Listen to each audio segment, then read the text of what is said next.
এই জাদুই চাটাই আমাকে বাঘ বানিয়ে দে। আরে বাবা আর মারবেন না, হারামের বাচ্চা তুই আমার পুরো এলাকার সামনে নাক কেটে দিলি। এই শ্বশুরজি ওকে মারবেন না। আরে বাচ্চাকে কেন মারছো? ওরা তো ছোটখাটো ভুল করবেই। কি ছোট ভুল? ও তো আমাকে না বলে বিয়ে করে ফেলেছে। আরে ছেলে মানুষ যাকে খুশি তাকেই বিয়ে করতে পারে, যাকে খুশি তাকেই না। দেখো তোমার মেয়েকেই বিয়ে করে ফেলেছে।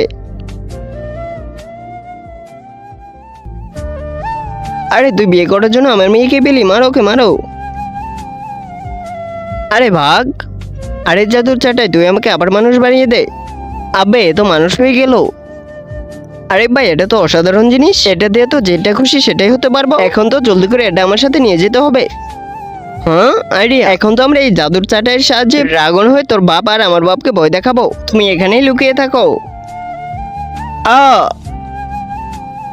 হে জাদুর চাটাই তুমি আমাকে ড্রাগন বানিয়ে দাও। আরে ভাই এত বড় ড্রাগন কোথা থেকে এসে বললো? চলে যাও এখান থেকে। আরে ভাই আমি তো আমার বাপকে কঙ্কাল বানিয়ে দিলাম। আরে আমার মুখ থেকে আগুন বের হচ্ছে কেন? বেবি জলদি করে ড্রাগন থেকে মানুষ হয়ে যাও।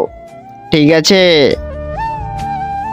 আরে বেবি আমি ড্রাগন থেকে মানুষ কেন হলাম না? কিন্তু তার আগে তুমি যদি তোমার বাবা মাকে মন থেকে ভালোবেসে থাকো তাহলে ভিডিওতে লাইক করে চ্যানেলকে সাবস্ক্রাইব করে দিও আর কমেন্টে আই লাভ বাবা মা লিখে যেও। আর যদি এগুলো না করো তাহলে বাবু তুমি তোমার বাবা মাকে মন থেকে ভালোবাসো না। আরে মানুষ কি করে হবি কুত্তা? তুই তো আগুন দিয়ে জাদুর চাটাইকে পুড়িয়ে দিয়েছিস। যে করে পাস তুই, জলদি করে আমাকে মানুষ বানা। তুই থাক কুত্তা, আমি যাচ্ছি আরেকটা বিয়ে করতে।